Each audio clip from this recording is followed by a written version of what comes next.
This is Ming the Money Alchemist. My intention for this podcast is that it amps up our manifesting game for this year. Each call will play with a topic related to money, and we'll have a practice, and we're going to have some fun around it. Please join me, and we're going to have a great time. Happy February, everybody. Hope your year has started off well. One thing I was thinking about the other day was perception and belief. I've been posting little memes about that on my Instagram page as of late. And one thing about belief, I remember thinking about how strong of a word this is. Because when we believe, we can create based on our beliefs.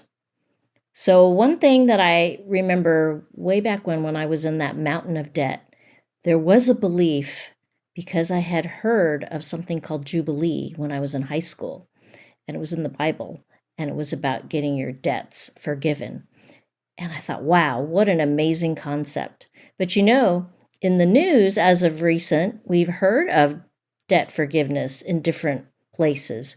I've heard of some student loans being forgiven or some kind of credit card debt.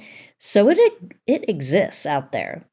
So because we know it does exist, we can put a belief behind it. So I remember way back when I was in that debt, I remember thinking, wow, wouldn't it be great if debt was gone? Oh, that feels so good. Wouldn't it feel great to not owe anything and not get any bills? It would just feel good. It would feel liberating. It would feel free. So, right, we tap into the feeling of it, and that creates it into the quantum field. And I thought to myself, wow, one day, these credit card companies, they will want me back after those those debtors, or they call you with all those painful phone calls and harassing and everything. Yeah, I lived through that. It was not fun. But one day, I was debt-free. And, I think now, as we just keep that belief up in creating what it is that we want to create, and if debt-free is a feeling that you want to create, then join me. And let's create that feeling once again. And one other example that I thought about was not only belief, but belief in perception. Right? Perception is how we see and understand what occurs around us and what we decide these events will mean. So, for example, right, Cinderella, this is a very interesting story. Cinderella didn't ask to be rescued from her situation. You would think she would have, right? She didn't ask for her stepmother and her stepsisters to agree with her. She just asked for what she wanted. And she didn't think about the how. She didn't think about the logistics or analyze the situation. She just asked. And you know what's amazing? What did she get? She got a fairy godmother. I was thinking about this morning.